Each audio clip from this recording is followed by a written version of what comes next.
Qu'est-ce qui vous a poussé à devenir député? Déjà dans la question, merci de ta question parce que c'est celle qu'on me pose souvent. Euh, j'ai été poussée, mais c'est vrai, c'est le mot poussé. C'est-à-dire que quelque part vous êtes déjà dans la politique. J'ai été élue à Beau, adjointe déléguée. Ensuite, j'ai été élue à la région Bretagne, où on est venu me chercher pour être conseiller régional. Et ensuite, c'est le cas de dire, on me pousse à aller un peu plus loin. Donc vous avez toujours un réseau derrière vous, politique, qui vous pousse à aller plus loin. Je connaissais l'agriculture, je connaissais donc les forces vives et tous les acteurs du territoire. J'avais été élu par avant à la Chambre d'agriculture du Morbihan, donc je connaissais les réseaux. Et en politique, il faut du réseau. C'est-à-dire que derrière, vous avez des appuis techniques, des appuis de compétences, parce que personne ne maîtrise tous les sujets, ni ici, ni ailleurs. Donc vous avez besoin des compétences des uns et des autres sur un territoire. Quand j'ai été élu, la parité était souhaitée sur le territoire. Et donc, quand j'ai été élue en 2017, j'étais la première femme élue députée sur le Morbihan. Comment passe-t-on d'agricultrice à députée? Très bonne question. Je dirais l'adaptation, le sens de l'adaptation. C'est-à-dire du jour au lendemain, vous changez de statut. Je n'ai plus le temps nécessaire pour travailler sur du vivant, parce que moi j'ai travaillé sur la volaille plein air et sur les terres, et donc de toute façon vous êtes sur du vivant. Donc il vous faut un temps imparti pour travailler. Donc ce que j'ai fait, j'ai recruté quelqu'un qui est venu en appui sur l'exploitation agricole où j'étais responsable à 50% avec mon conjoint. Le changement a-t-il été brutal? Alors j'avais l'opportunité déjà de par mon élection au Conseil régional de Bretagne, j'avais l'habitude des amphis, j'avais l'habitude de la question, j'avais l'habitude des réflexions politiques, j'avais l'habitude d'avoir aussi des oppositions, de travailler avec l'opposition et de travailler sur la notion de territoire. Alors qu'est-ce qu'un territoire aujourd'hui? C'est sur un espace. Vous avez besoin des uns et des autres pour travailler ensemble. Mon métier d'agricultrice m'a permis, moi, de rebondir plus facilement, même à l'Assemblée nationale, et apporter ma compétence sur la partie agricole et agroalimentaire, et notamment la ruralité, puisque aujourd'hui, je suis aussi coprésidente du groupe d'études ruralité à l'Assemblée nationale. En quoi consistent vos missions à l'Assemblée nationale? Je suis donc élue à l'Assemblée nationale. Le premier mandat en 2017, j'ai intégré la commission des affaires étrangères. De par le lien notamment avec Jean-Yves Le Drian qui était ministre à l'époque de la Défense et après ministre des Affaires étrangères. Donc le lien était, on va dire, plus facile puisque j'avais déjà des relais. Et puis j'ai beaucoup appris de regarder et la France et l'international. C'est-à-dire vous vous mettez au-dessus de la planète, vous vous dites que finalement tout le monde a besoin de tout le monde.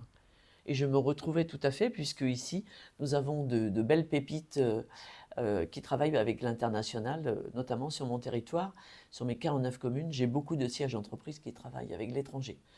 Ensuite, en 2022, quand j'ai été réélue, je suis rentrée aux affaires économiques, à la commission des affaires économiques, parce que je rentrais encore plus proche des entreprises de mon territoire. J'ai fait venir souvent aussi les commissions des affaires économiques sur mon territoire, de venir voir les compétences des entreprises et rebondir à Paris pour pouvoir tricoter au plus juste la loi par rapport aux besoins du territoire. Alors, au niveau de la commission des affaires économiques, deux solutions. Soit nous travaillons sur un projet de loi qui vient du gouvernement, soit nous travaillons sur des propositions de loi que nous faisons nous-mêmes, voilà, que nous proposons.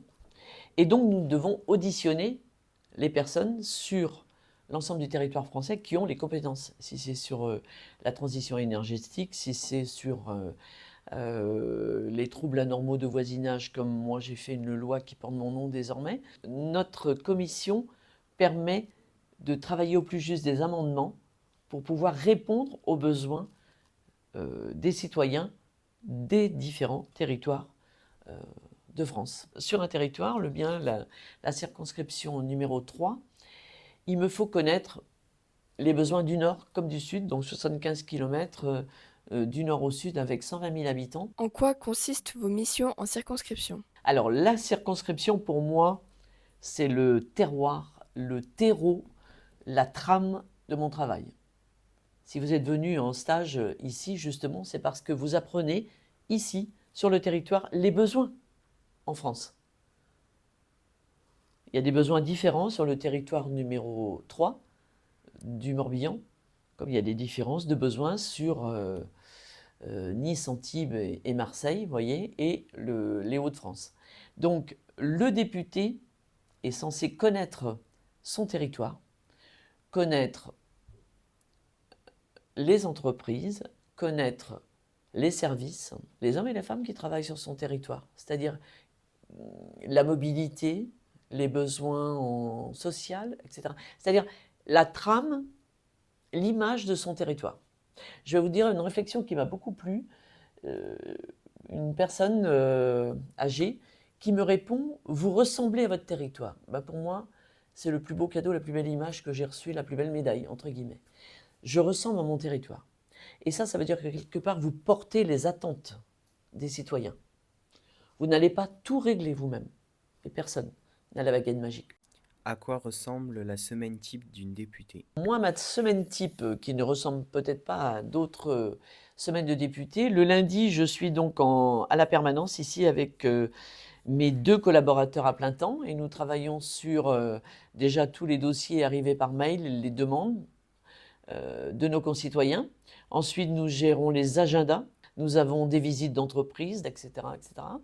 Donc, toutes les visites sur le terrain. Le mardi matin, je prends le premier train à Auray pour Paris. Donc, je prends le métro tout de suite et j'ai que 4 stations de métro et j'arrive à mon bureau. Donc, à 9h30, je suis assise à mon bureau où donc m'attend mon collaborateur, mes 2 collaborateurs à temps partiel. Et donc, nous travaillons là sur déjà première réunion 10h30 tout de suite sur la réunion politique de mon groupe. Donc souvent nous avons des ministres, nous, puisque nous sommes un groupe assez conséquent.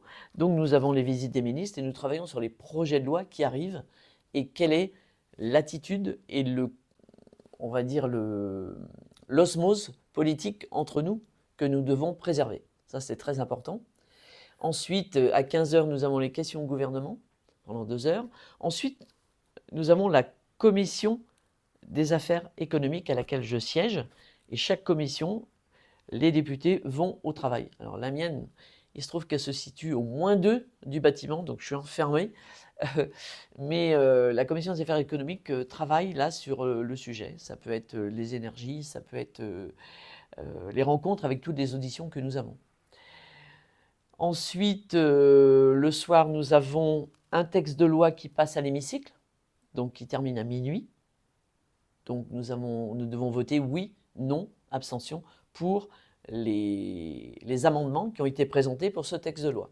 En ce moment, nous sommes sur la simplification. Donc voilà. Ensuite, mercredi matin, nous avons la commission des affaires économiques, toujours en commission. Mercredi après-midi, de 14h à 15h, nous avons les questions au gouvernement à nouveau, voilà, avec plusieurs ministres au banc.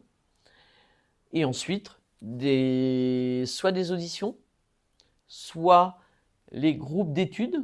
Moi, je fais partie du groupe d'études cancer, du groupe d'études ruralité. Et là, nous avons des auditions aussi. Et je prends le dernier train. En général, je suis là pour le jeudi. Jeudi, vendredi, ici, nous avons les rencontres avec les citoyens. Nous avons des visites de terrain, des entreprises, des inaugurations. J'inaugurais jusqu'au samedi midi, où là, je suis rejointe par une autre collaboratrice qui travaille le vendredi et le samedi matin avec moi. Le dimanche, il m'arrive de travailler, parce que culturellement, nous sommes très riches ici sur le territoire, et au niveau sport.